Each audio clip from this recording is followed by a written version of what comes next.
Livro do profeta Obadias, versículos 5 a 11.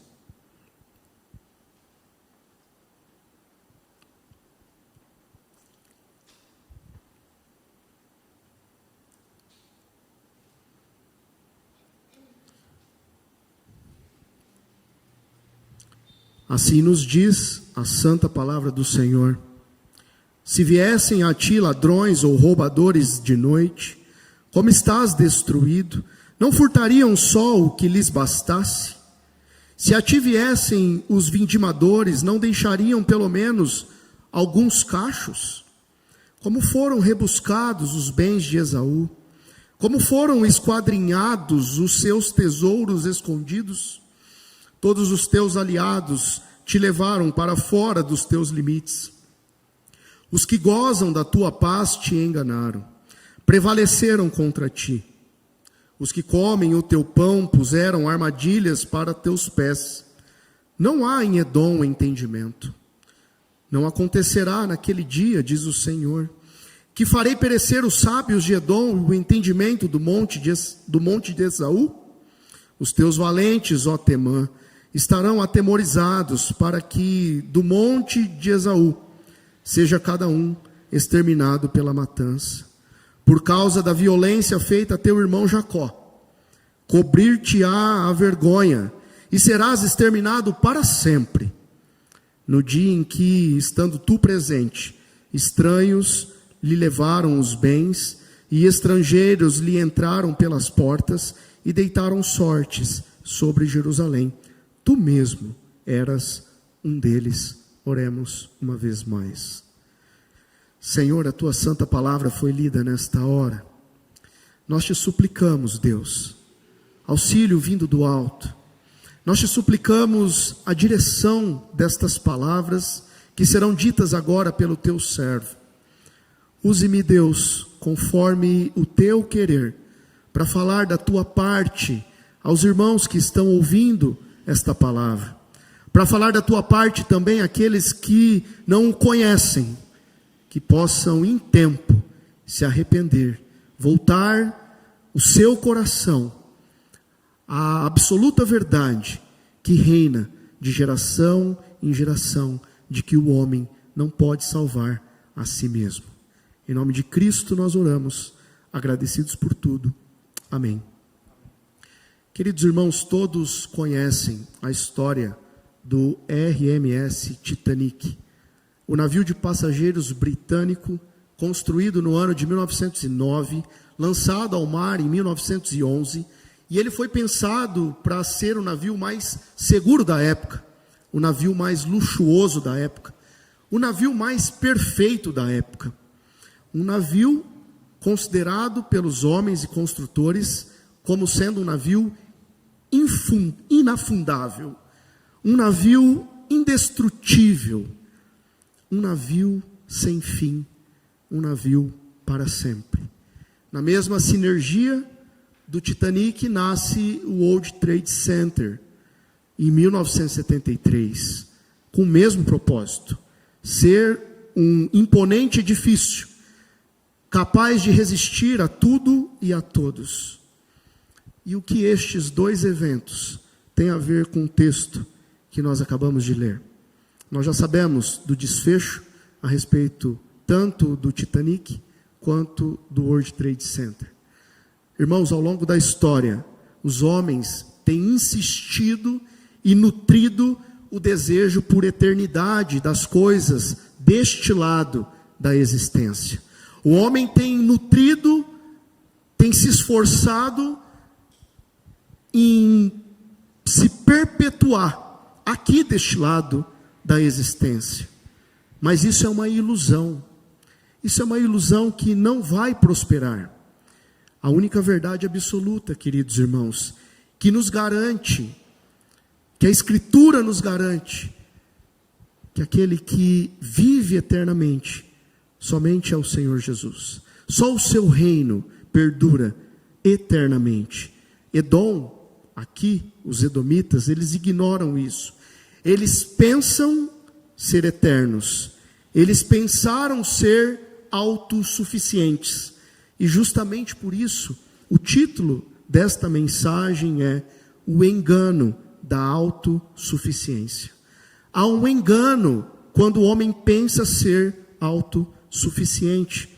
Nós veremos 3 verdades, de acordo com os versículos que nós lemos. O engano da autossuficiência, em primeiro lugar, ilude aquele que confia ser autossuficiente. É iludido aquele que pensa ser autossuficiente. Versos de 5 a 6. O engano da autossuficiência também desonra, versículo 7. E o engano da autossuficiência destrói todos aqueles que pensam ser autossuficientes, versículos de 8 a 11. Edom, os edomitas, apesar de sua aparente segurança, esqueceu-se que não podia jamais se bastar. Por isso, eles têm que encarar o segundo oráculo por parte do Senhor. Aqui nos versículos 5 e 6, há uma segunda voz poderosa do Senhor contra Edom. O Senhor aqui vai dizer e mostrar aos edomitas que eles não podem se bastar. Aliás, quem é que na face desta terra pode se bastar? Quem aqui pode dizer, eu me basto? As coisas que eu tenho bastam. O que eu sou basta. Quem é que pode dizer isso?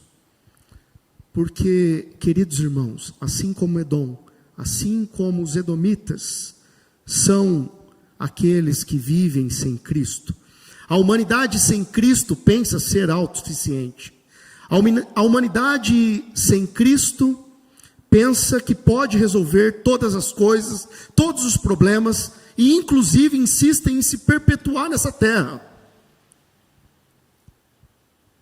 Agora, o que nos espanta é que não são só os homens sem Cristo que andam nutrindo isso. Muitos crentes também têm nutrido uma esperança sem valor para as coisas deste lado da existência. Pensem, se constantemente vocês não se deparam com essas frases que eu vou dizer. Eu caminho com as minhas próprias pernas. Eu sei fazer as coisas. Eu sou o meu próprio guia. Minha força vem de dentro, vem do meu ego. Eu controlo o meu destino. Eu sou livre para ser quem eu sou. Eu me basto. Eu não preciso de nada, não preciso de ninguém. Ser ou não ser, eis a minha questão. E aqui eu estou adaptando Shakespeare. Penso, logo existo. Independentemente de você, eu existo. Estou adaptando um outro filósofo, Descartes. Eu vim, eu vi, eu venci, sozinho. Estou adaptando Júlio César. É assim. É assim que muitas vezes nós pensamos ser. Nós não necessitamos dos outros, sabemos nos virar. E foi assim desde o Éden. Por qual razão eu seguirei ordens? Sou livre. No fundo, irmãos, o que mais sabemos fazer é perder sozinhos. É amargar derrotas, frustrações e todas as demais consequências dos nossos próprios pecados, do nosso próprio ímpeto de querer fazer as coisas sem contarmos uns com os outros, sem contarmos com Deus. Tudo sozinho. Em muitas circunstâncias da vida, mesmo que nós estejamos à beira do caos, nós preferimos seguir sozinhos. Preferimos que ninguém nos aconselhe, que ordens fiquem bem distantes de nós. Estamos fadados de receber ordens. Nós cremos, claro que cremos. A começar por mim. Cremos ser autossuficientes. E este é o nosso grande erro. é a nossa maior enganação, é a maior enganação da história. Ninguém cresce sozinho, ninguém vive sozinho, ninguém pode subsistir sozinho, ninguém pode viver só. E nesta noite, compreenda isso: você não é autossuficiente, nem você e nem ninguém.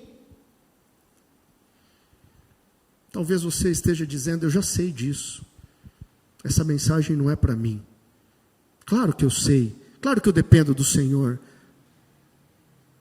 Então pratique isso, mostre isso, expanda a vida dessa forma. Agora, se você se sente perdido, não faça como a multidão. Quanto mais perdida se encontra, mais depressa ela vai para o abismo. Quanto mais cedo, irmãos, nós reconhecermos que, como autossuficientes, nós estamos perdidos, melhor será. E é disso que trata os versículos 5 e 6. Notem aqui, os ladrões, queridos irmãos, quando saem para roubar, eles roubam alvos específicos. Eu não tive o desprazer de ter nada, ao meu redor que tivesse sido invadido, mas essa não é a realidade da maioria. Muitos sabem do que eu estou falando. Quando os ladrões entram, eles vão diretamente ao alvo: dinheiro, joias, objetos, informações que eles detêm. E é assim que eles fazem. Dificilmente um ladrão entra para roubar um pote de sorvete, um saquinho de bala, lâmpadas da casa. Não faz isso. Ele vai determinado e vai buscar alvos específicos. Mas vejam que o crime de Edom é tão severo que a palavra nos diz que Edom seria devastada e os ladrões não iriam deixar absolutamente nada. Todas as posses, o saquinho de bala seria saqueado. Isso para mostrar a cada um dos edomitas que a autossuficiência estava iludindo eles.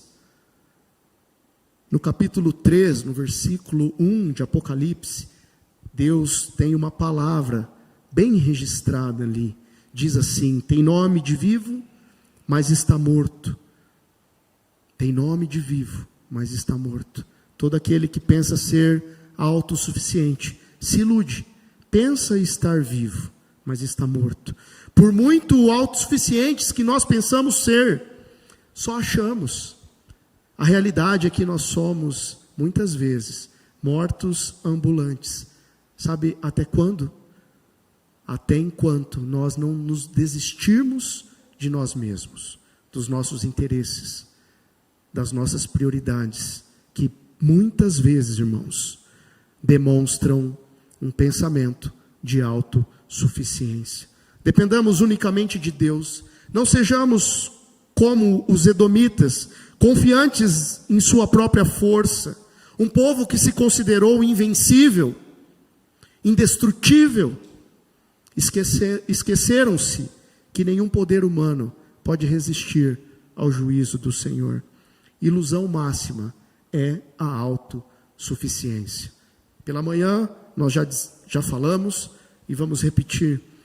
Edom pensava e se gabava de estar localizada de forma privilegiada. Eles habitavam em fendas rochosas. O acesso até a eles era extremamente difícil. E eles se gabavam disso, dessa localização privilegiada. E eles também eram bons em fazer alianças. Eles tinham muitos amigos, muita influência.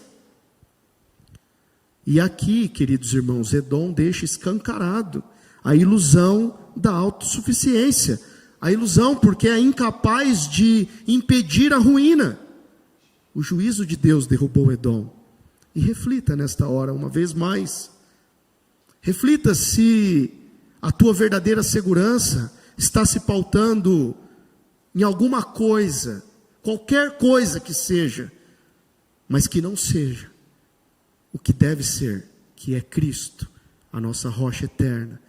Só Cristo, queridos irmãos, nos salva da autossuficiência. É só quando nós entregamos a vida a Cristo, entendemos que Ele nos salva de dependermos de nós mesmos, Cristo, ao morrer na cruz, aniquilou o poder do pecado, aniquilou a soberba do nosso coração, aniquilou o orgulho do nosso coração. Nele há refúgio seguro.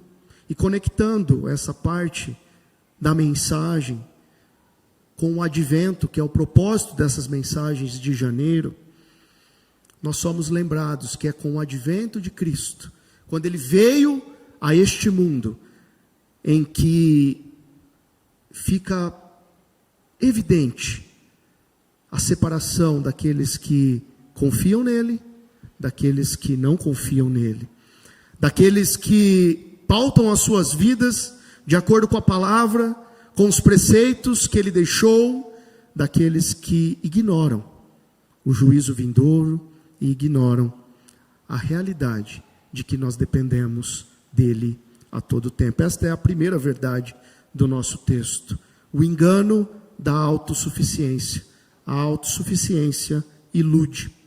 Em segundo lugar, queridos irmãos, a autossuficiência desonra, causa traição. Aquele que pensa ser autossuficiente, mais dia, menos dia, será traído, será enganado, não só iludido, será traído. Mais um pouco do contexto. O relacionamento nacional aqui, queridos irmãos, de Israel, Jacó, e de Edom, Esaú, é um relacionamento carregado de tanta tensão, que semelhantemente ao que ocorre entre os irmãos no livro do Gênesis, esse conflito nacional permanece até hoje. É o conflito entre aqueles que descendem da serpente, daqueles que descendem da mulher. E sabe, o que nos chama a atenção é que duas palavrinhas sempre estiveram presentes nesse conflito entre Esaú e Jacó, Edom e Israel, ímpios e crentes, luz e trevas. Duas palavrinhas, traição e desonra. Traição e desonra.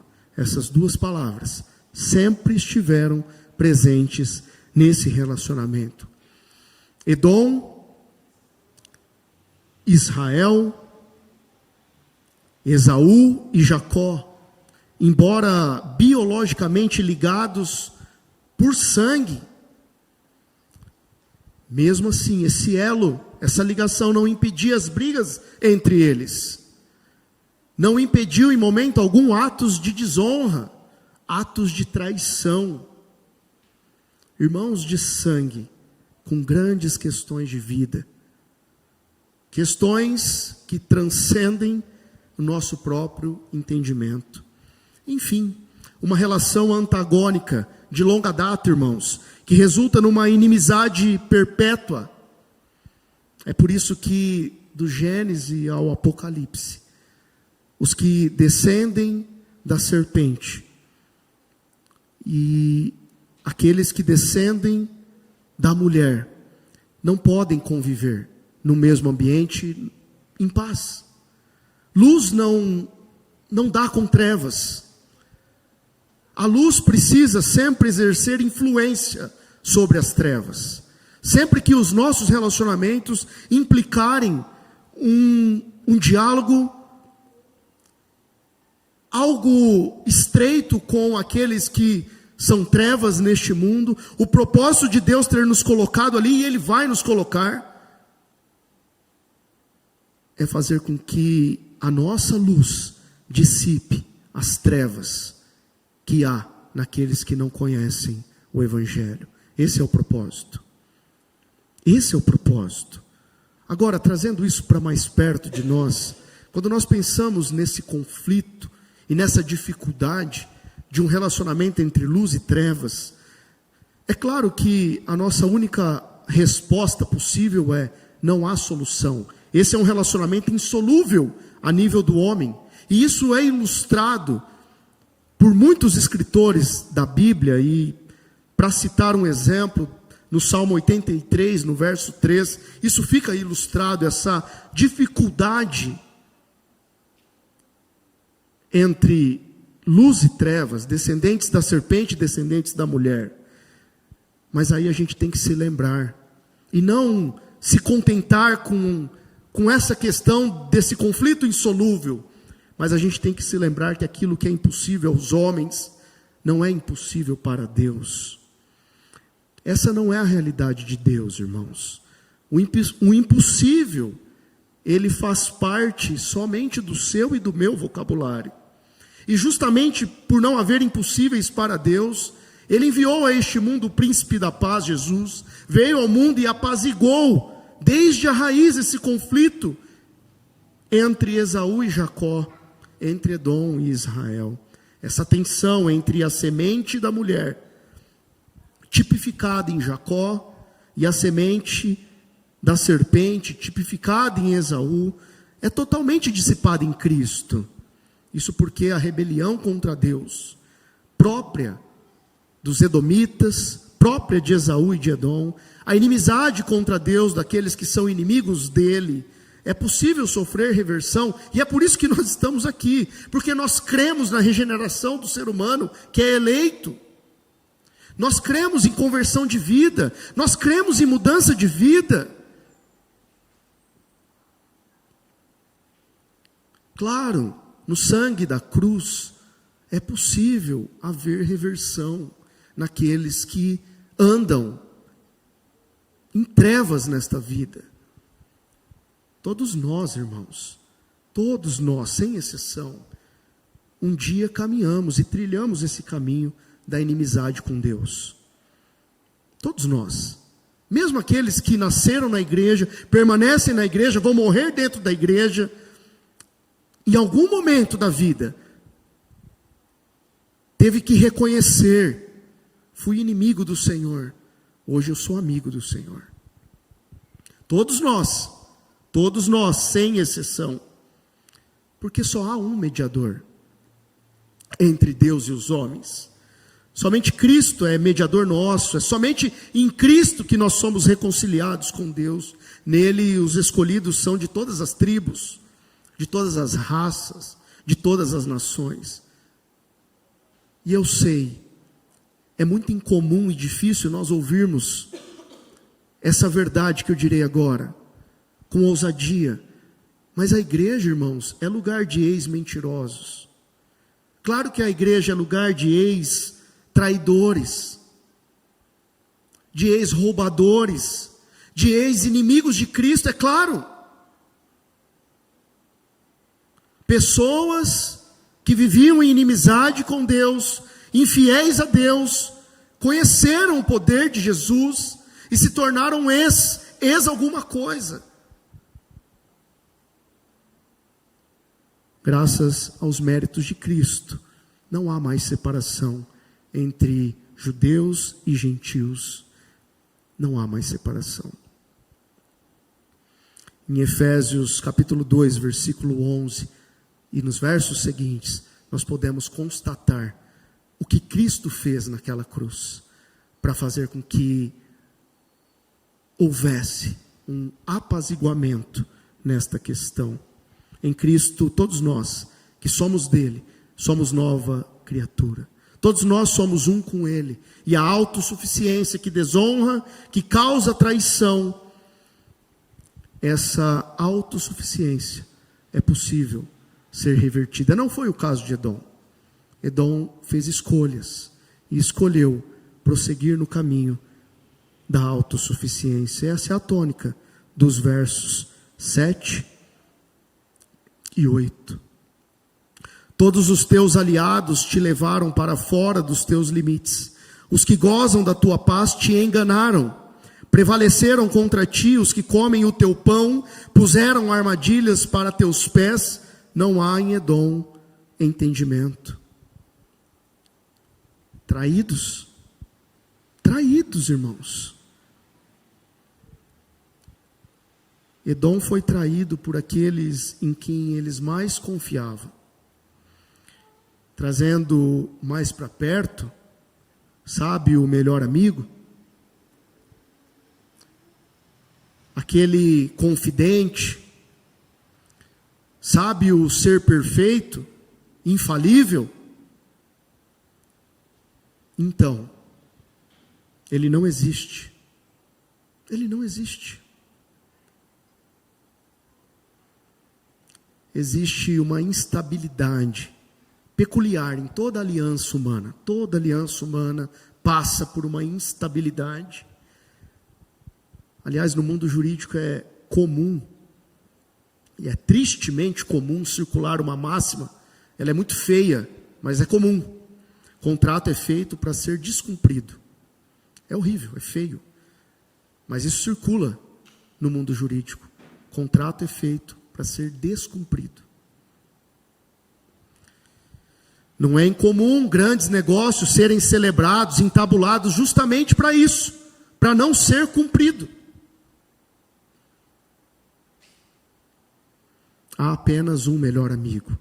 Há apenas um que nunca vai nos trair, que não vai proceder como esses que enganaram os edomitas. Só Jesus, ele não trai, ele faz o contrário disso. Ele resgata o mais maldito dos traidores e torna este traidor o seu amigo. Ele é amigo fiel, que nunca nos desampara. Nele não há desonra, não há traição. Essa é a segunda verdade do nosso texto. O engano da autossuficiência ilude, desonra, causa traição. Mas em terceiro lugar, o engano da autossuficiência destrói, extermina. Versos de 8 a 11. É o terceiro oráculo. É a terceira vez que Edom lida diretamente com a voz do Senhor. Como vimos pela manhã, a voz do Deus Adonai, do Deus Todo-Poderoso, do Deus que controla todas as coisas e sustenta todas as coisas. E aqui, queridos irmãos, nestes 4 versos seguintes, em que nós podemos constatar que a autossuficiência destrói, nós podemos testemunhar da certeza da destruição que virá para todos aqueles que insistem na rebeldia, na inimizade contra o Senhor, na impiedade contra o Senhor. Naquele dia, diz o Senhor, os sábios e os valentes de Edom, todos eles serão destruídos. Diante do Senhor, todos continuam sendo pó. A autossuficiência ilude, desonra, causa traição, traz terror e atrai o inevitável juízo do Senhor. Ela, a autossuficiência em última instância, destrói eternamente. É isso que nós podemos observar no final do versículo 10. Por causa da violência feita a teu irmão Jacó, cobrir-te-á a vergonha e serás exterminado para sempre. A profecia então agora aponta para uma completa destruição. Deus tratou de exterminar os de Edom, e essa profecia aponta para a completa ruína dos ímpios. Agora, reflita se já não foi isso que Jesus veio fazer. Reflita se ele já não veio a este mundo para destruir as obras do diabo. Isso é dito na primeira carta de João, capítulo 3, no verso 8. Quem nele crê jamais está condenado, mas aquele que nele não crê já está condenado. Ele já veio inaugurar o reino, estabelecer o seu reino eterno. Claro, irmãos, nós ansiamos para a segunda vinda. Queremos a segunda vinda do Senhor em majestade e glória. Mas podemos descansar na segurança de que todos aqueles que agem com impiedade serão destruídos. Aqui no versículo 9, os teus valentes, os estudiosos entendem que essa é uma Temã, aqui, os teus valentes, ó Temã, é uma cidade que está sendo mencionada aqui no versículo 20 da própria profecia, como sendo a cidade de Sarepta. De forma literal, esta é uma cidade cananeia, localizada entre Tiro e Sidom. É uma cidade pagã, mas temos relatos na Escritura que é exatamente nesta cidade em que Deus livrou Elias, tanto da fome quanto das mãos do rei Acabe. Aqui também há uma ironia, porque foi nesta cidade em que a esposa fenícia de Acabe, Jezabel, nasceu e foi ali exterminada pelo Senhor. E o que essas duas histórias podem nos ensinar? Nos ensinam, irmãos, percebam, destruição aos ímpios e vida aos justos. Jezabel foi destruída, Elias foi preservado. Yahvé é poderoso, é o rei das nações. E é por isso mesmo que ele se envolve nessas batalhas. É por isso mesmo que contra os valentes e os sábios, os que se reconhecem como autossuficientes, os violentos e os omissos dos versos 10 e 11, é por isso mesmo que Deus vem com juízo sobre eles, porque nenhum brilhantismo humano, nenhum poder humano podem frustrar os eternos propósitos do Senhor. Não há valentes, não há sábios, não há violentos, não há omissos que possam resistir ao poder do Senhor. Nós já falamos, Edom não quis a reversão. Os edomitas fizeram escolhas. Os edomitas escolheram a violência e o massacre, conforme o verso 10 nos mostra. Os edomitas caminharam pela omissão. Eles viram a destruição dos israelitas e nada fizeram. E o versículo 11 diz isso. No dia em que, estando tu presente, estranhos lhe levaram os bens, e estrangeiros lhe entraram pelas portas, e deitaram sorte sobre Jerusalém, tu mesmo eras um deles. Eles viam tudo. E eles agravavam a situação dos israelitas. Deus está dizendo, vocês se tornaram como um deles, como um dos babilônios. Vocês estavam se juntando a eles, ferindo Israel, massacrando Israel. Irmãos de sangue.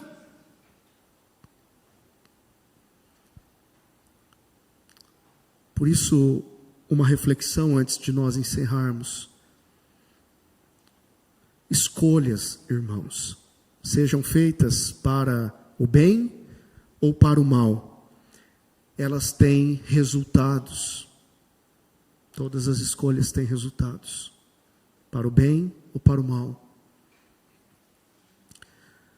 E é importante, principalmente nos dias de hoje, nós ensinarmos as nossas crianças, adolescentes, jovens, a respeito disso.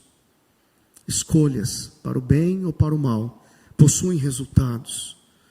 No processo da maturidade, isso é importante. É importante que seja uma criança, uma nação como os edomitas.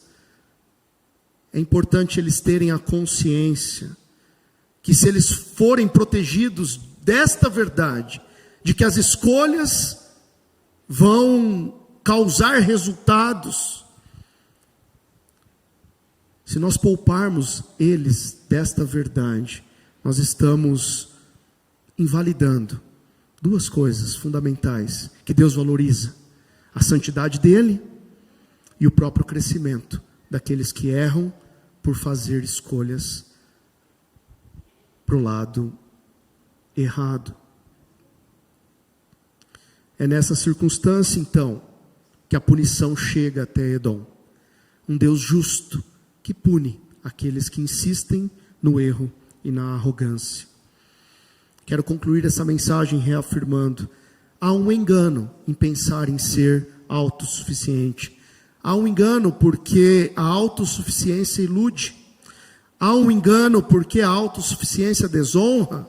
E há um engano porque a autossuficiência destrói. O texto termina, e seguramente nós podemos afirmar aqui que o destino de Edom é controlado por Deus, por um Deus todo-poderoso, o Adonai. Eles pensavam ser invencíveis e indestrutíveis, mas o Senhor disse a eles: não são, serão exterminados e destruídos para sempre. Nós lemos na liturgia deste culto, lá o profeta Jeremias reproduz essas palavras, dizendo que os edomitas para sempre seriam destruídos. Os edomitas encontraram uma segurança enganosa, buscaram o caminho da autossuficiência e se esqueceram que a autossuficiência ilude, desonra e destrói. Achava que ninguém poderia derrubá-los, mas Deus pensava diferente. Edomitas, eles tinham depositado a fé no objeto errado. Mas a questão que fica é: será que nós depositamos de fato também a nossa fé na pedra angular que é Cristo?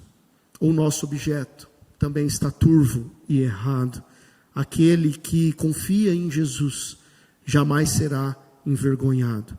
Rememorando a introdução deste sermão, símbolo máximo da engenharia humana e da autoconfiança da época, o Titanic foi considerado um navio invencível. Acreditava-se que a possibilidade de um naufrágio era praticamente nula, mas todos nós conhecemos a história. Na viagem inaugural, ele naufragou.